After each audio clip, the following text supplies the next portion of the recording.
Hello बच्चों, चलिए प्रश्न को पढ़ते हैं। आधुनिक समय में वर्गीकरण का सबसे मुख्य आधार क्या है? दिए गए प्रश्न के चार विकल्प हैं। ए आकारिकी में समानता, बी शारीरिकी और कार्यकी लक्षण, सी प्रजनन के लक्षण, डी मेरुदंड की उपस्थिति या अनुपस्थिति। इस प्रश्न की मुख्य अवधारणा है, मुख्य अवधारणा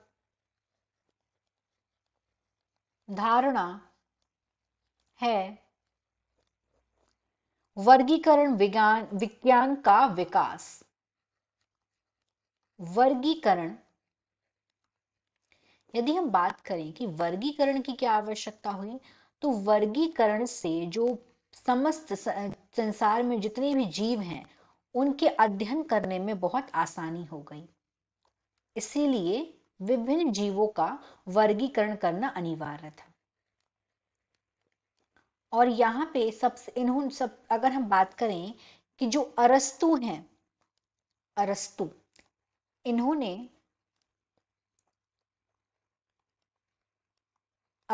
ने जीव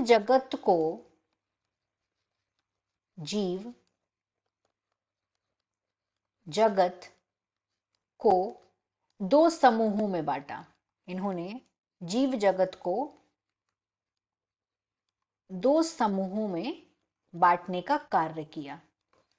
फिर हम देखें जो लीनियस है,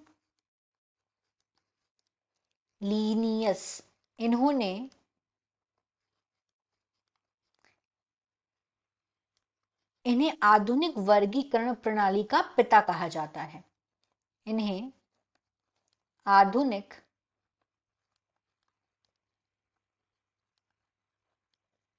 वर्गीकरण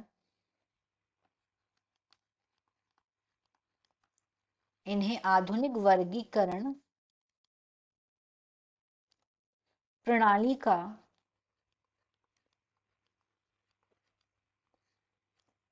पिता कहा जाता है।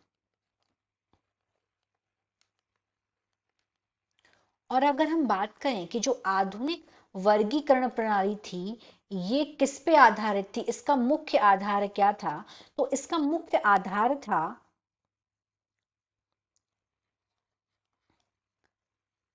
आकृति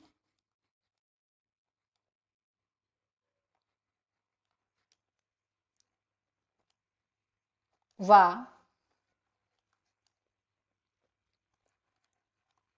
कार्य की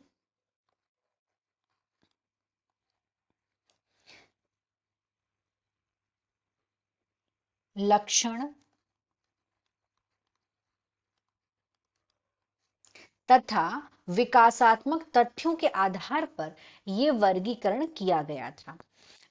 तो इस तरीके से यहां का सही विकल्प हो जाएगा विकल्प बी, शारीरिक और आकारिकी लक्षणों के इसका जो है वो मुख्य आधार था। लेकिन अगर हम बात करें कि 1969 की, तो एक साइंटिस्ट आए जिनका नाम था R.H. विटेकर। इनका नाम था R.H. विटेकर।